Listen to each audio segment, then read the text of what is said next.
Hello to you. Welcome again. My name is Peter. Today is the big day. You've got a job interview ahead of you. You are meeting your buyer for your strategy session, your consultation. And let me just remind us all that we are watching a video series called How to Get Paid as a Buyer Agent. We are looking today at episode 3, the beginning of the strategy session, where we will be discussing how to get ready for the presentation, agency, the agency checklist, which really helps the buyer to want agency from you. Then we're going to explain the buying process to the buyer, and we're going to discuss how to sell your services. Now, before we begin, I want to express that I might use the words presentation, consultation, strategy session. These all mean the same thing. This is the formal thing when we ask the buyer to be our client and we ask them if we can be their agent. We have with us on the telephone Clint. He's a brand new real estate agent. What's up, Clint? Hey, what's going on, Peter? Clint, I'm happy to have you today. We are going to do a quick recap, or I should say overview, of all of the steps that are in the process. This here is the handbook. Let me show you again in case this is your first time joining. This is the book that I wrote. This is the mothership. It's going to be the thing that helps you along the way. And I've highlighted the book, as you can see here, and it comes in different colors. This is the highlighter legend so that you can follow along and highlight your book the same way as I have. And if you would like to do so, then I would suggest that you scribble that in the front inside flap of your book. It will help. We'll zoom in a little bit here and see where we're at. Here are the steps to sign that exclusive buyer agency. We talked about in the last video, pre-qualifying your prospect and how to lure that buyer to your lair. Next is to present them with the agency checklist. We're going to discuss that today. Step 4 is to conduct the needs analysis, which we will discuss tomorrow. We're going to do on the next video, we're going to do an entire needs analysis from start to finish. Then we discuss with them the market conditions. That's going to come in the following video. These are a little bit out of order because it makes it easier to explain. Then step 6 is explain the home buying process. We're going to discuss that in this video here today, which is we're going to share your system for analyzing each showing. We're going to talk about the inspection, the appraisal, settlement procedures, and this step further demonstrates your value. Number 7 is discuss the agency checklist. Then we are going to define your value even further. If they're not yet convinced, we're going to talk about your fee, and then we're going to ask them to sign.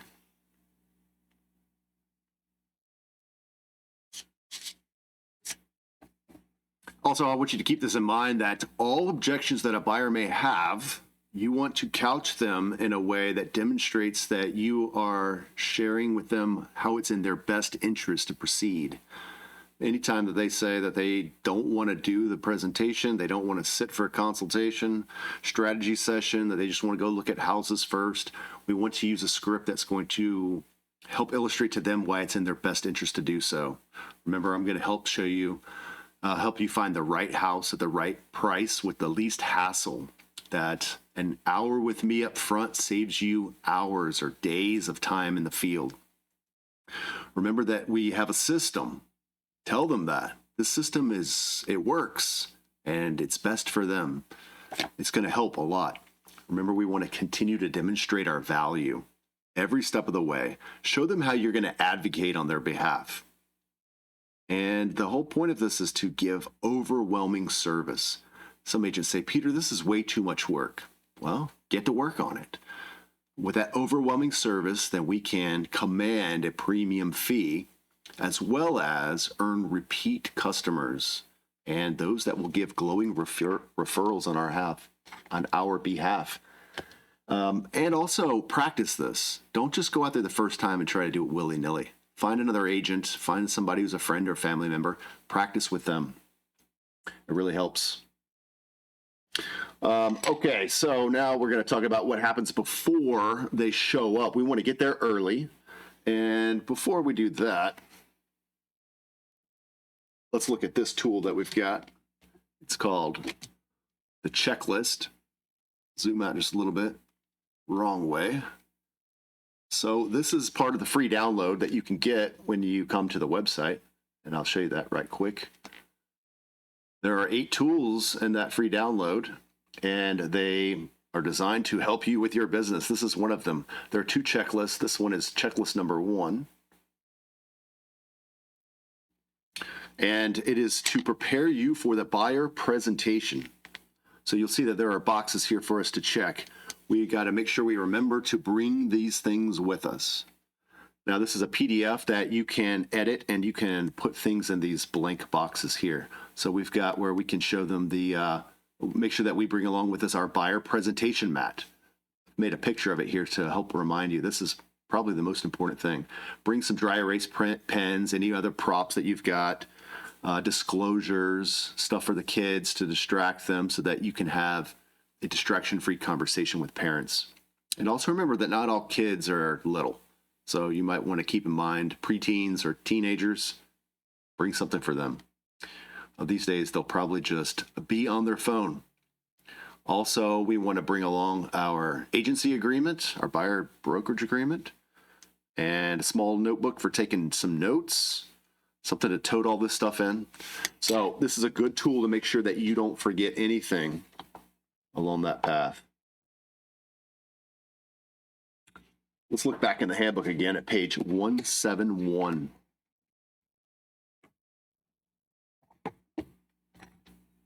The very top intro paragraph, it says that you want to know the following things. This is what we want to uncover during our strategy session. Does the buyer's budget match his expectation? Is he aware of how current market forces will influence his purchase? Is he sure he knows what he's really looking for? Does he plan to buy something, or is he just kicking tires? Do you provide the service that he requires? Not all agents can help any buyer. Will you get along together? Are you worth each other's time? Is he willing to pay your fee? These are pressing questions that we want to make sure that we uncover and answer during our strategy session. I like that you pointed out, Peter. So we are kind of interviewing them as much as they're interviewing us, right? To see if they're going to be a good fit for us as an agent. 100%. 100%. You don't want to just work with anybody who's willing to sign on that line that is dotted. You want to have well-tuned prospects, those who share your expectation of reality, what we're going to find in the field, the ability to purchase, as well as depending upon market forces. Let's just say that the market is so hot that all buyers are bidding higher than asking price. If you want to buy a house in this market, you're going to have to bid higher. This is something that the buyer should have an expectation of and an agreement to before you even waste the time of going and looking in the field. I know a lot of agents that will show 15, 20, 25, 30, 40, 50 houses to a buyer. I know agents that in the past few years, because there was the multiple offer situation on every sale, that they would have buyers make 6, 7, 8, 9 offers on properties and lose every single one of them. And they'd say, what am I doing wrong? And the answer is that you're not setting your buyer up properly, not helping them to understand the realities of the purchase in this market, in these conditions, with their needs and wants. That's the purpose of all this. Yeah, because we want to show them the houses they need to see, but we don't want to waste both of our time showing them houses that are unnecessary. That's right. And not just that, but it makes them feel like you, especially if you do the needs analysis with them and do it properly, then if you're showing them houses that don't match those, then you're not doing your job right. We'll talk about tomorrow about how to make sure that happens. Next, the buyer shows up. Welcome the buyer, and keep your eye on the clock. Now, I oftentimes tell agents that it's not a good idea to keep checking your clock or your wristwatch because it makes the person that you're with feel like that you're in a hurry to get away from them. Instead, we want to make sure that this doesn't run too long. We don't want to spend 3 hours with them, which can easily happen. If you've got all the time in the world to do that and you want to spend that much time, go right ahead. If you tell them when you're making this appointment that it's going to take an hour, then keep it to an hour. If they want to chit chat and run on with all kinds of, talk about stuff that is not related to what you're doing here, then that's fine if you want to, or you can keep reminding them, hey, guess what? Remember, I promised you just 1 hour, and so I want to stick to that. Let's have the chit chat afterwards. Then make sure that you do. And if they want to dive deeper into the needs analysis or into explaining the home process or the market or their strategy to acquire property, then that's okay. If they need a little bit extra explanation, then be there for them.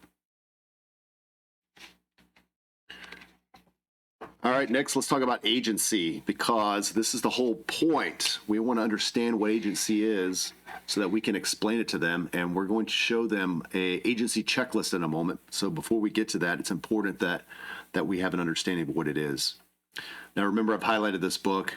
Pink means things that are most important. Orange are just important things. And instead of reading this entire page to you, then I'm just going to hit these highlights. So it's very important for you to remember that your client comes first. Once you engage an agency, your needs come second, even your need to be paid, which is why it is in our interest as well as our buyer's interest for us to sign agency with that commission built in. Because if you're struggling to try to get paid in a different way, aside from them, you may not give them all the service they deserve. During agency, real estate agents are legally required to provide clients with special duties. We're going to discuss those in 1 second. As a fiduciary, an agent must place her client's needs above all others, including her very own. So here are the duties. Disclosure. It's important for us to discuss with our clients all the pros and the cons of each pending decision.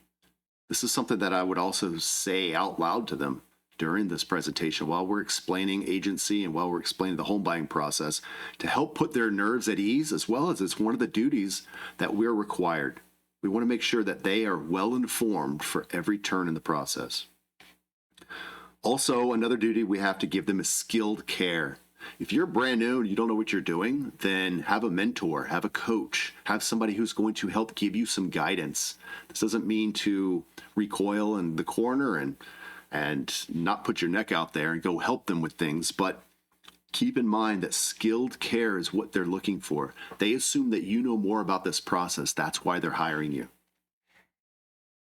Next is loyalty. An agent must not engage in secret profits.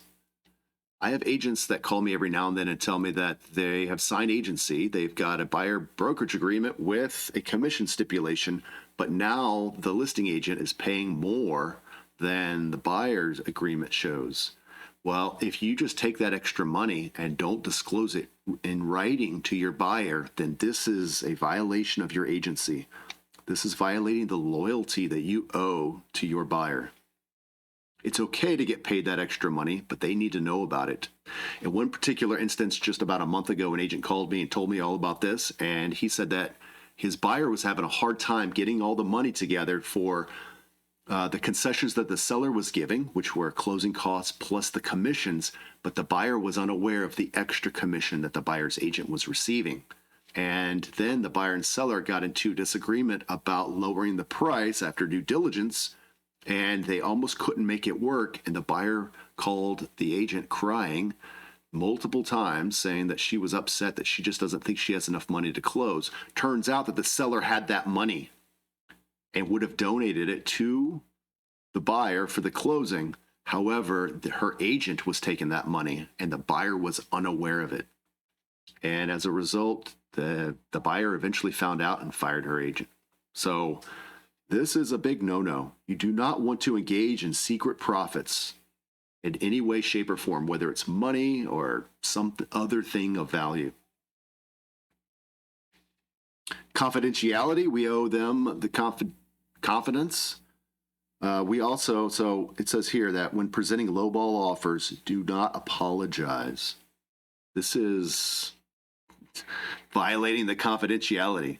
I know a lot of agents, they feel embarrassed. Oh, I'm so sorry. My buyer, he's a jerk. He's a dummy. I tried to convince him otherwise, but he wants to make this lowball offer. Lowball offer is, whether or not something is lowball is just a matter of relevance to the price. Obedience, obey all lawful instructions, and accountability. An agent must take accountability for their client's funds, or let's say it says here to discourage offers. You must not discourage offers at any time before or after a client enters pending status. This is more for a listing agent. A lot of agents will, as a listing agent, once the property goes pending, they won't let it be shown anymore. I think that's a mistake. I think that that's a violation of your fiduciary duties. Before entering into an agency relationship, an agent is wise to first explain to her potential client all mandated and elective duties being offered. Mandated are the ones we just discussed that are here in orange. Elective duties are those that you are giving in addition. This is where you get to decide as the business owner which additional services and duties you will provide. And then secure equitable compensation in exchange. That's your fee. A commission guaranteed at closing provides agents the greatest impetus to uphold their duties. If you don't have a guarantee of getting paid, human nature is that you're not going to help. If you have two buyers and one of them is going to guarantee your fee and the other one is not, then you are naturally going to give the one that you're guaranteed the fee more attention and do a better job for them. I'd like to show you really quick. Go ahead, Clint. Yeah, I was just going to ask about the skilled care. As new agents, when we're out here, we're trying to gain that skill. But in the beginning, we don't have that, you know. So what do we do when we have someone question our skill? You know, if they determine that we're a new agent, how do we handle that when we're interacting with a potential client? Okay, so this is a wonderful question. I get this a lot. First of all, doesn't have to be a secret that you're a new agent. Buyers I found are perfectly happy and comfortable working with new agents. You got to start somewhere. And if you can demonstrate to them your value through this presentation process, as well as show them who you're working with, that you have your broker's help, that you have a mentor's help, you have a coach's help, and you've got all the other vendors that go along with the process, mortgage officers and home inspectors and closing attorneys, and that you can say, you're my first client, my second client ever, my third client ever. I am Johnny on the spot. I am going to be there, busting my hump, working harder for you than most other agents will who get into the humdrum. You know, just their job becomes just going by the numbers. Instead, I'm going to be the one who's there that's really advocating on your behalf. And I'm really excited to do this. So demonstrating your value and understanding. I mean, if you take that buyer presentation, Matt, this one here that's got all the bullet points for all the steps in the process, it's got cross references back to all the pages in the handbook. You can study and read all of this stuff as many times as you want. You will have a better understanding of the process than the buyer does. So you're in the driver's seat as a somewhat skilled guy. You've at least prepared. So as long as they can see that we're hungry, you know, that we almost have something to prove as somebody brand new, and that we're willing to do the work, maybe more than an agent who's been in it a long time and everything is routine. You don't think that they would, if we can demonstrate that they would turn us down because we're a new agent, or believe that we don't have the skill to, you know, to really help them. Even if they like us, say, maybe after you make a few transactions, maybe then I would be willing to hire you, but you're still too green for me at this point. Yeah, most buyers aren't going to go that way. You might have, you know, a stickler who does. Bring in another agent that can help you and show them that I'm doing the presentation. I'm going to show you the properties, but then when it's time to make an offer, I'm going to have this other agent help us, and I'm going to have this other agent help us negotiate. So this may be your mentor. This may just be a skilled agent that you've got that can come in and help with it's limited time on their behalf, but immense talent and skill. And then you can learn immensely from that, and then have the contract to close that proceeds, that you can therefore take over, because it's not as fast paced to get the contract to close done as it is negotiating a purchase offer, and pay that person what they're worth in order to help you.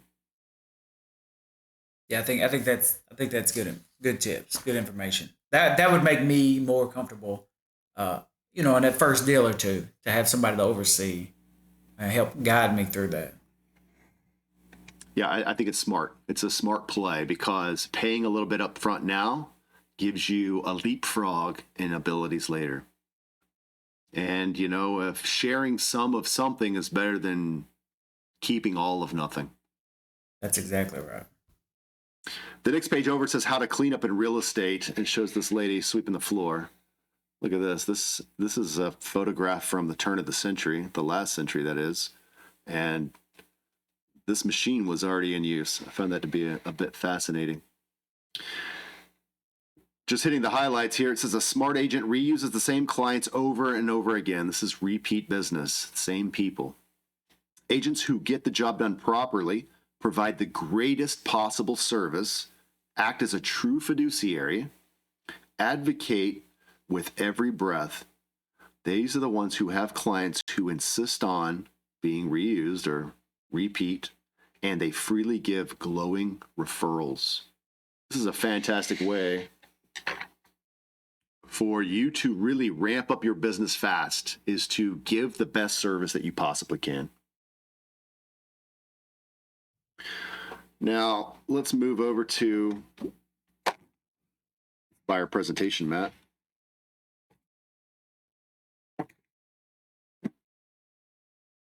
And you can sit with your buyer and show them this. And if you are unaware, we can buy this as part of the box set. It comes with 8 tools, including the handbook. And this buyer presentation mat. You can buy them all a cart as well. Come to join.realestate to find that. And what's neat about this is that it's laid out in a really simple way.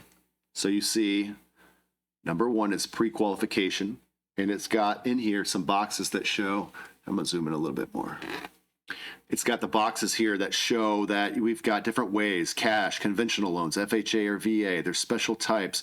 There's discounts for special kinds of financing available for teachers or first responders or those in the military. There's a difference between a 30-year and a 15-year mortgage. There's more than these kinds, but this is a decent list to show that there are other things. Also, we're going to need a pre-qualification letter or a bank letter or a bank statement. This is to show to the seller that we can purchase. Other things are, we can do credit repair. We can discuss how much their down payment is going to be, and also the difference between pre-qualified and pre-approved. The difference between this is, it's like, how could you be pre-approved? How can you be approved before you're approved? This is, to me, it's kind of like being pre-pregnant. But some people use these words backwards, okay? So you have to figure out the language in your local area. For me, for what I've experienced, is that pre-qualified means that the buyer has had a credit check and they have stated what their income and their expenses are to the lender. And then from that, the lender has created what they think they can borrow. Pre-approval is once the buyer has submitted all the proof and all the documents to the lender, and they've gone through, and the underwriter says, everything is good. We just need to find the property or just get to the closing. So think of it as one or the other, depending on your market. One of them is just preliminary, and the other one is the buyer is ready to go. Remember this, we're going to sit and show this to the buyer. You know what? Before we go to this, let me show this side. On the back side, we've got what's called the agency checklist. Now, you can do this either just create your own agency checklist, which we'll find is on page 173 in the handbook. I'll show you that. Create an agency checklist. And it's got a sample checklist here in the book as well. But if you have the buyer mat, then you'll see that there is an agency checklist here on the back side where the needs and wants are. And so what you want to do is when you first sit down, have the buyer put their name right here.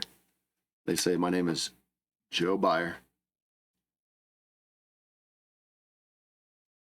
And then you want to do this right in the beginning, right when they first show up. Maybe give them something to drink. And then you might make an excuse to excuse yourself so that the buyer and whoever else is with the buyer, decision maker, or there's two buyers or a husband and wife, whatever it might be, then they can go through and check the boxes. Say, ask them, would you like for me to provide these services? Check the box for each one of the services you would like for me to provide. So the first one says, would you like for me to keep your needs and wants confidential? Whoa. Yeah, Clint, would you like for me as your agent to keep your needs and wants confidential? Absolutely. Absolutely. Let's check that box. What about, would you like for me to help you develop a negotiation strategy based upon market conditions and your unique needs?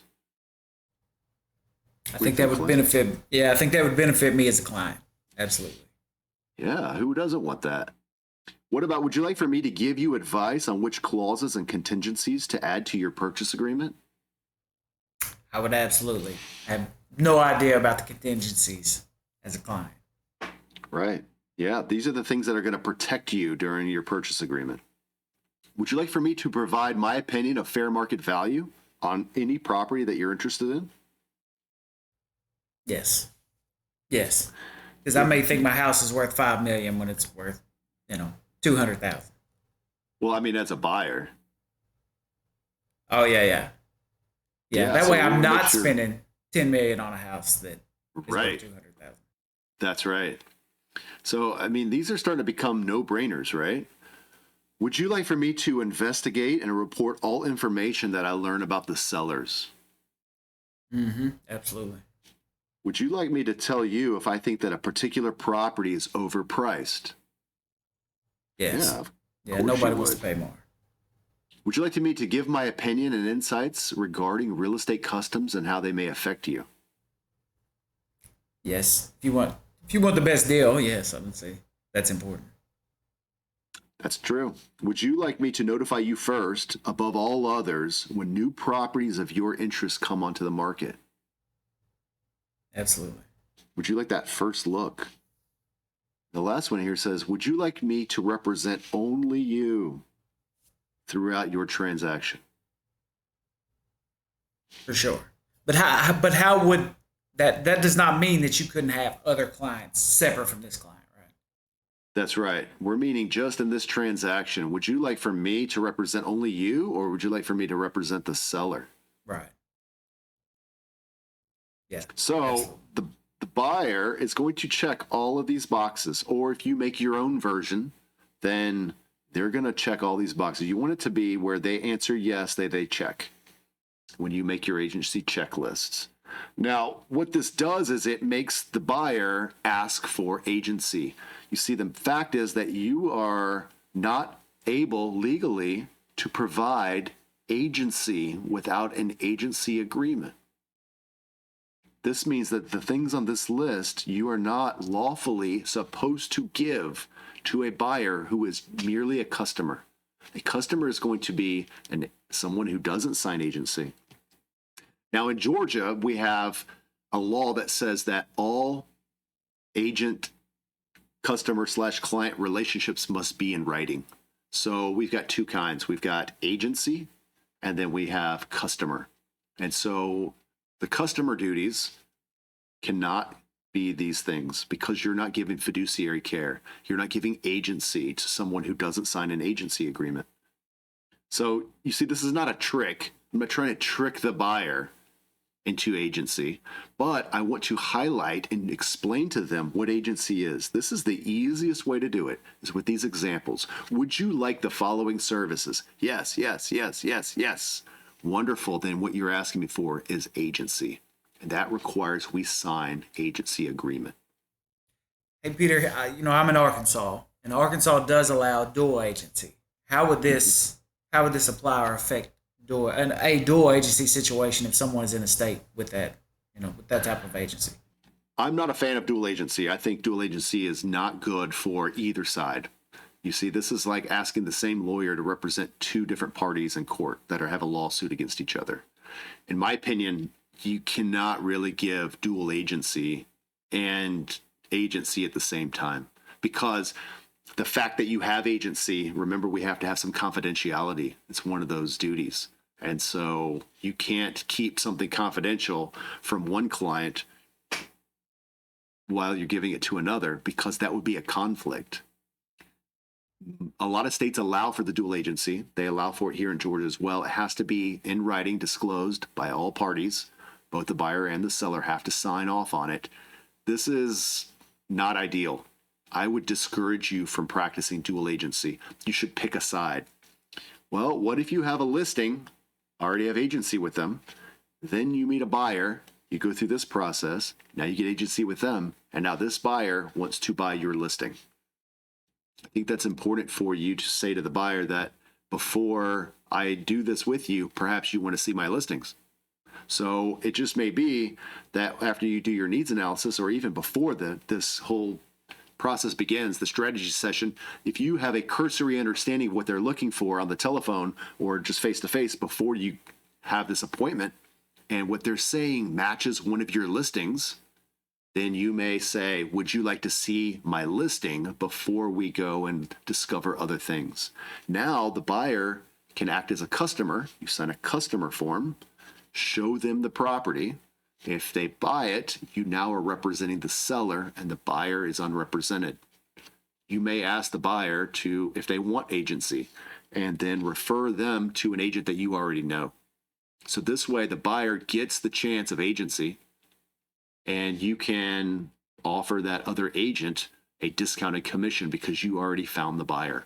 But this way the buyer has actual representation through agency, and you are representing the seller. A lot of agents don't like this, what I'm saying now.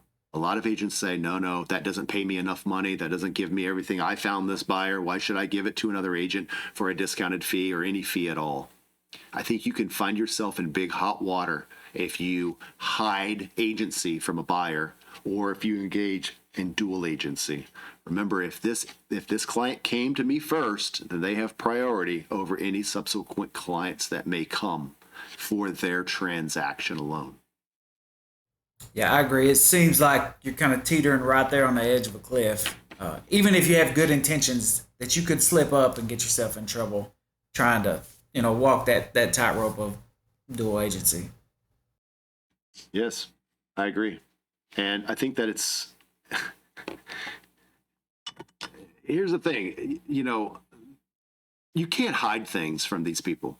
Once you try to start being smarmy and try to take money without disclosure, once you start acting as a fiduciary without an agreement to do so, you're just opening a giant can of worms that could really go bad.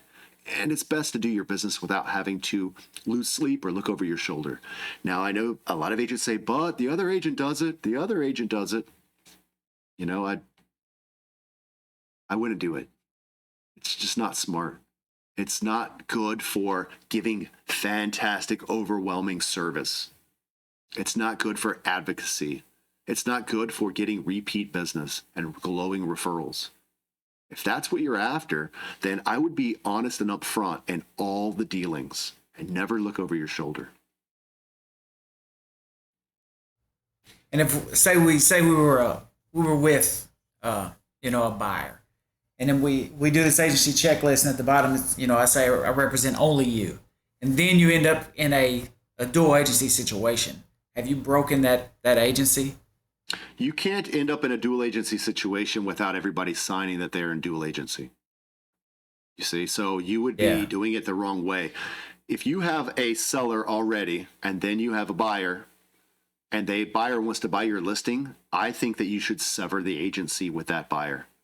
Tell them up front that this is a possibility. So my point is that when they're telling you, I'm looking for a 3-bedroom, 2-bath in this school district, you've got a property that matches that. Instead of doing the strategy session, just take them over there. Sign the customer form, take them over to your listing. If they want to buy it, fantastic. I can facilitate the transaction with you as a customer. I have my loyalties to the seller. Would you like an agent? Yes or no? If they say yes, pick one for them. They can choose anybody they want. But at this point, under these new rules, that you don't have to pay, you don't have to entice the seller to pay some giant commission. In fact, I think that in the future, that buyer agents are going to work for less than they currently do. And they're going to need to provide more services. I think that's the way it's headed.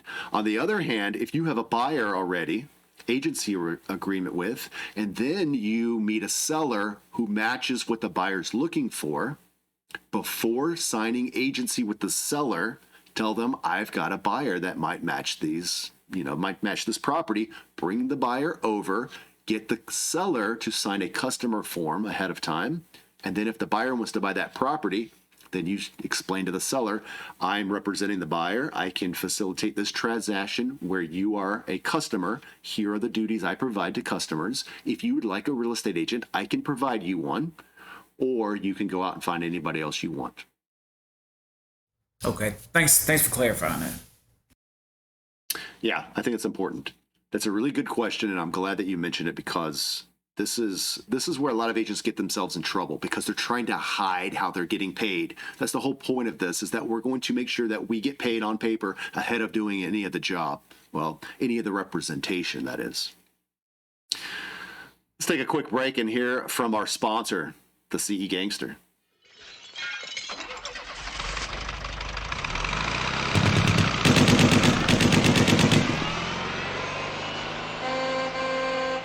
Look here, see?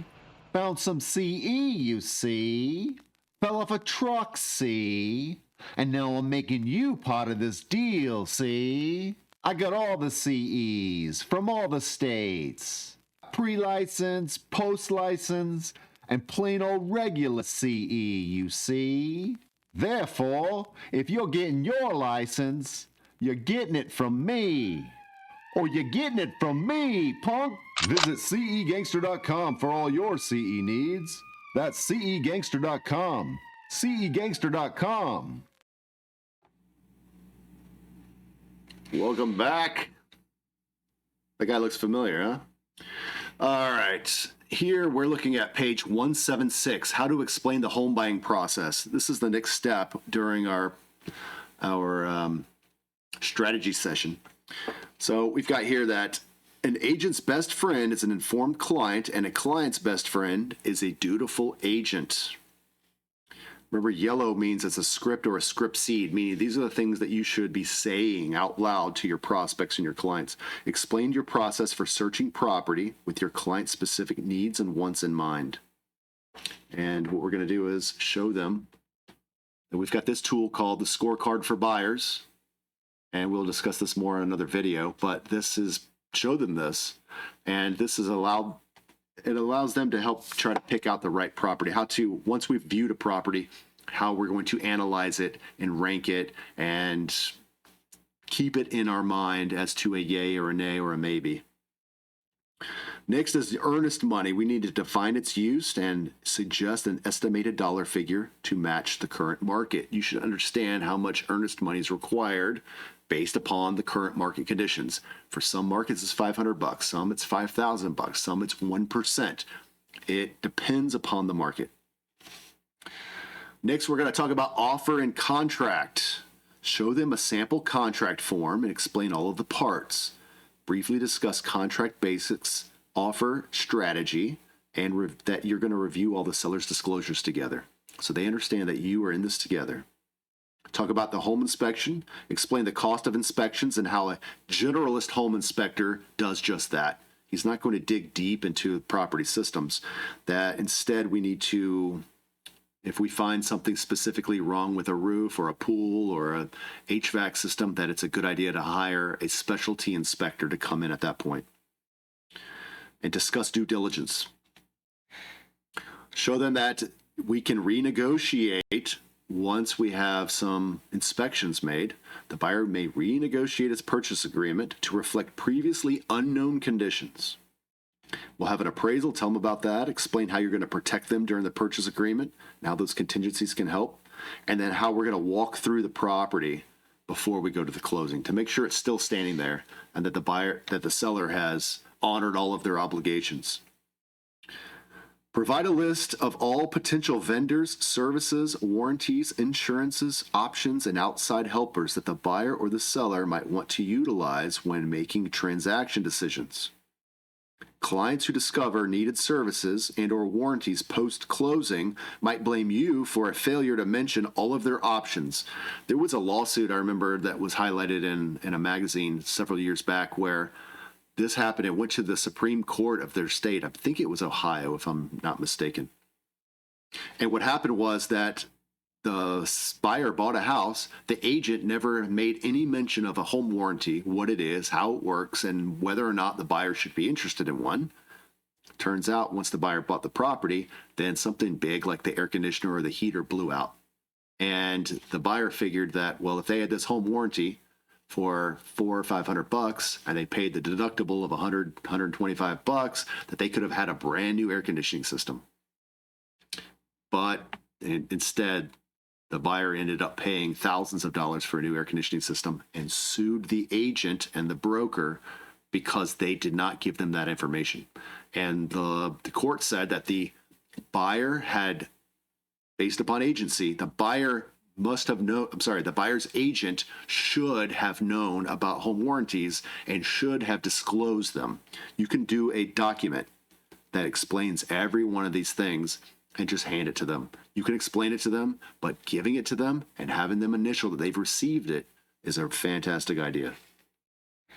How do we go about compiling a list like that with vendors, the warranties, and all those different things? How do we, because would this include, well, probably this wouldn't include your mortgage people, stuff like that, right? Not the financial side. Mm-hmm. Yeah, all of it. All of it. In fact, I think it's a good idea. You see, you can be compensated by these vendors as well. And maybe your broker is compensated and you're referring them to the ones your broker is referring. Most brokers do have a list. And so you can start with that. You can decide whether or not you want to include certain people on that list, but you need to keep the broker's list intact as well as have a disclosure that you give to your clients, whether they're buyers or sellers, that has all of those services and then explanation of what they are, and then specific vendors that you are recommending, and that you may or may not be paid or receive compensation if your clients or even a customer uses those services of the vendors that you're recommending. Have them sign that disclosure. Stress the importance of submitting all requested loan documents as soon as possible. This is a big one. Notice it's in yellow. This is something that you should be saying to them over and over again. Here's a script. Because it is so complex, serious buyers hire a single, competent agent to guide them through the real estate purchase process. It helps to do so. Let's go back and look at this buyer presentation, Matt. Remember, this is the tool that you can find in the box set that's intended for you to share during your presentation with the buyer. Step one, we've covered. Step two is to sit for the consultation. That's the step we're doing right now. And we can show them that we're going to discuss your needs and your wants. That's on the reverse side of this page. Let's discuss your deadline. Do you need to sell the home first, or can you buy first? If they currently own, this is something that we should discuss and help them develop a strategy to do so. Talk about buyer's remorse and how that's a real thing, and how we're going to fix that by making them very prepared for the process. Specialty transactions, whether they want to deal with FSBOs or do a lease purchase or short sales by foreclosures, if they were looking for off-market properties, that these are some options that are available to them, and you can discuss the pros and cons of each of these types of things. Talk to them about the difference between a buyer's and seller's market and which one we are currently in. It all depends on them. You can have in one zip code for a certain set of properties as a buyer's market, and for another set of properties as a seller's market. Depends upon price and style and all the other conditional elements that go into that. Now remember, this can be written on, so we can highlight things before we go on our presentation so that we can remember that these are the ones that we want to highlight, whether because you highlight that for every buyer you speak with, or because of something you've learned about this buyer prior to the meeting, and you know that that's something that they're interested in or that they should need to know.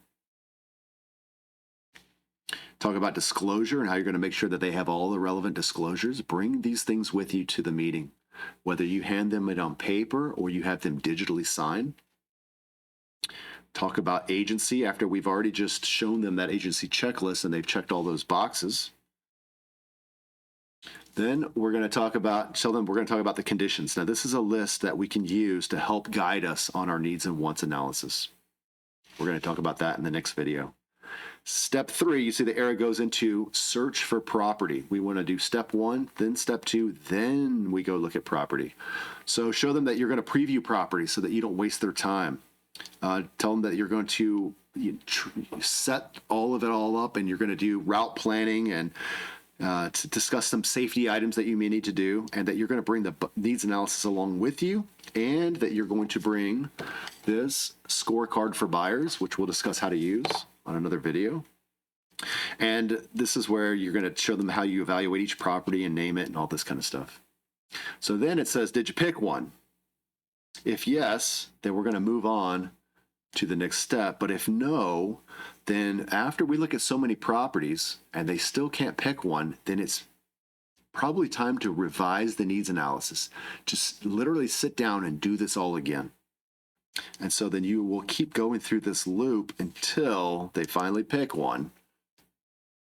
And that's when we're going to present our offer of purchase. So we can, once again, there's cross references for all of these, or pages in the handbook that you can read and study up on this stuff. And then we're going to, step 5 is contract to close. So this is when we can point out some more of these things that might be hot button issues, or just show them that we understand these steps. And then the last step is go to the closing. Hey, Peter, I did want to, I know real estate law varies from state to state, but as far as the steps going through the process, that's not going to change from state to state, right? There won't be any variation in the steps along the path to buying or selling a home. Not for the most part. There will be some differences. For example, certain kinds of disclosures might be to that state or to that county or to that city. And so that's something that's important to understand for your clients to be able to be protected, and for you to be protected as well, because disclosure goes both ways. We'll talk about disclosure on a coming up video. But otherwise, yeah, all this stuff is the same. And then I just wanted to chime in on the overall this home buyer's flow chart, how helpful this is, not just as a tool for you interacting with your clients, but also as a study guide for yourself, because you have the flow chart, to keep everything in line. Mm-hmm. Then you also have your cross references and everything there. So, buyer's remorse, I can jump into 188 and go in and read a little bit more about that. To educate myself, or potentially if I had the book with me as a new agent, I could potentially pull out the book and go over something directly from the book, with a client if I needed to. There's a lot going on. There's a lot going on here. You've got the seller's concessions, buyer's out of pockets, in the top right. I think it's a very, very useful tool for me and the clients. I just wanted to chime in on that. Yeah, thank you, and I appreciate that, as well as that's why I made it this way, so that there's no guessing, and use it as a study guide, and then Clint, you're absolutely right. Bust out the handbook, bring it with you, and then you can go through and you highlight it in a way that helps you to get right to the point.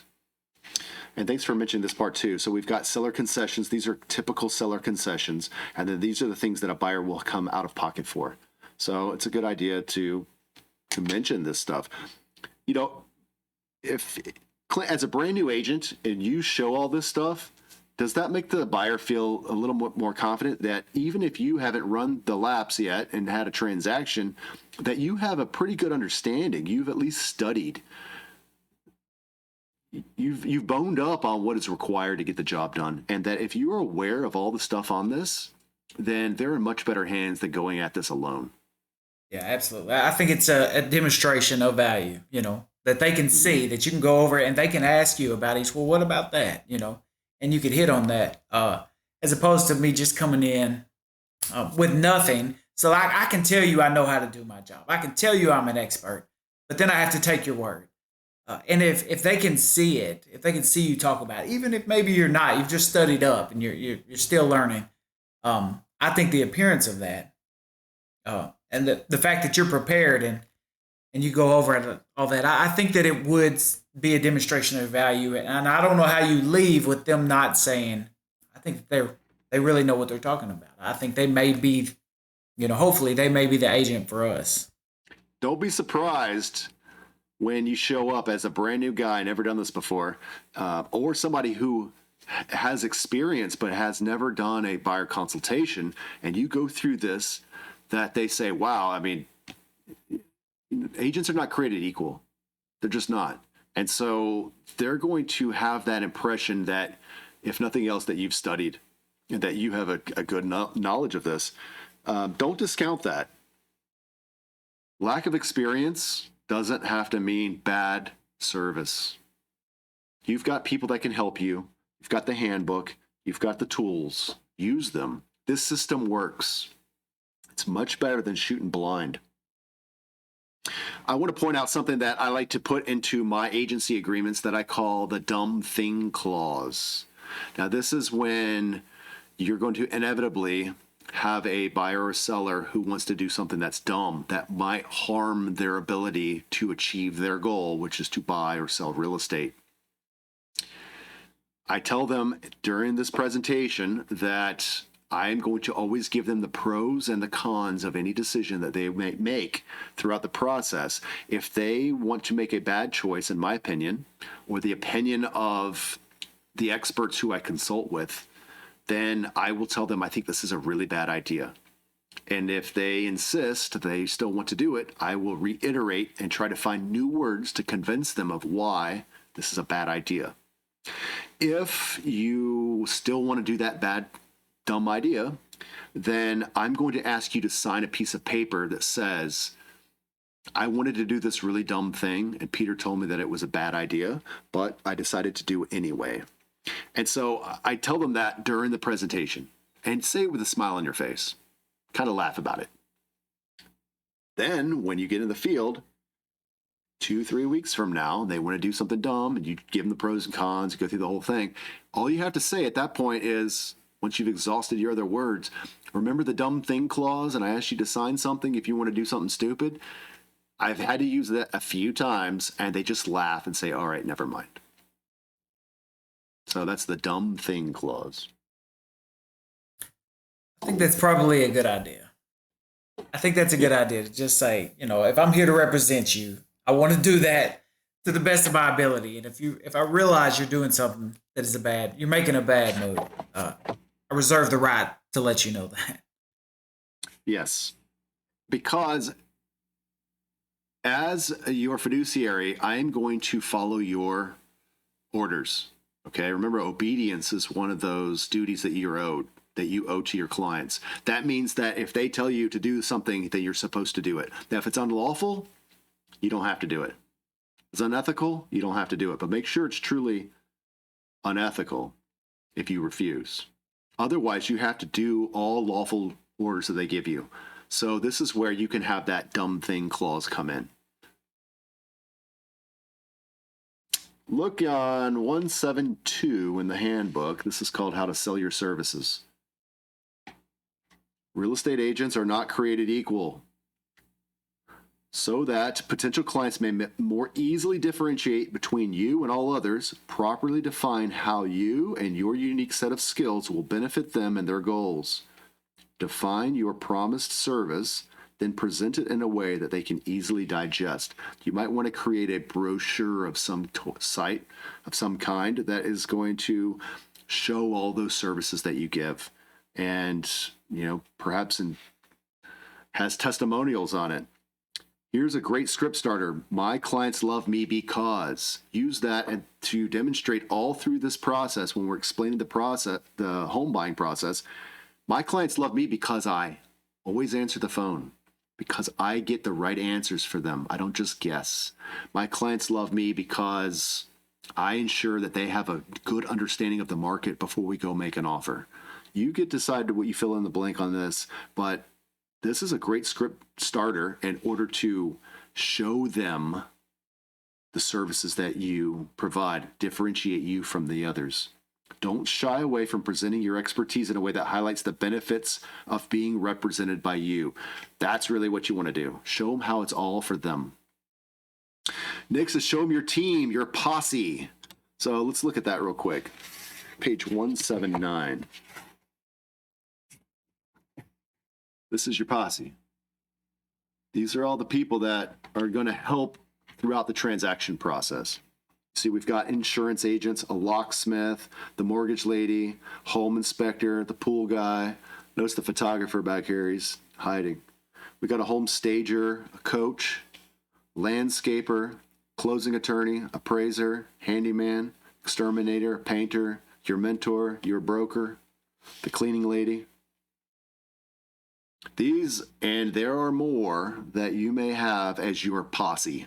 These are the people, the professionals out there that are going to help you and your clients achieve their goals. So that's why I like here, I put this. This is the vendor whom I would hire should I would find myself in your particular situation. You don't have to give 3 and say, pick from this list. It's okay to say you need a home inspector. You can choose anyone you want, but if I were in your shoes, this is the home inspector I would hire. So that's your posse. Peter, that kind of gets back to what I was asking earlier. In the beginning, how do we go about accumulating all these people, this posse? Like the closing attorney, the home inspector, all those people. How do we go about building that relationship with all those people that we would need in a posse? Okay. Ask other agents. Try these people out. You'll find that there are certain ones that are really good that everybody likes, and go to that guy. Ask around. That's the best answer. Ask around. Do some internet research. Look and see who's active on social media. Make sure that you're getting somebody who actually works and does their job and doesn't just play on the internet all day. Okay. Expectations. Tell them exactly what to expect from you and what you expect from them. Remember that you are their guide. You're helping them on this process. You're not doing it all for them. Create a script that is focused upon exactly what you do, for who you do it, and why it benefits those people. Highlight them and why it's in their best interest to follow your system. Focus on the client, their needs, their goals, and their comfort. When you're new to real estate sales, focus upon the skills that you've gleaned from life and from past careers. You know what good service is. You know what bad service is. Be the one who provides the good service. Once you are able to effectively and efficiently sell your services, few prospects will object or even challenge your fee. That's the idea here. Remember that premature fee script, that we're going to deflect any of this conversation about how you're going to get paid, how much you're going to get paid, until after you're able to officially demonstrate your value. And then this is also about showing them your stats. Wow, that's a bunch. But we made it through. I want to remind you that keep all the objections that a buyer gives when you handle them, to couch that in ways that are in the buyer's best interest. Use the system. Tell them you have a system.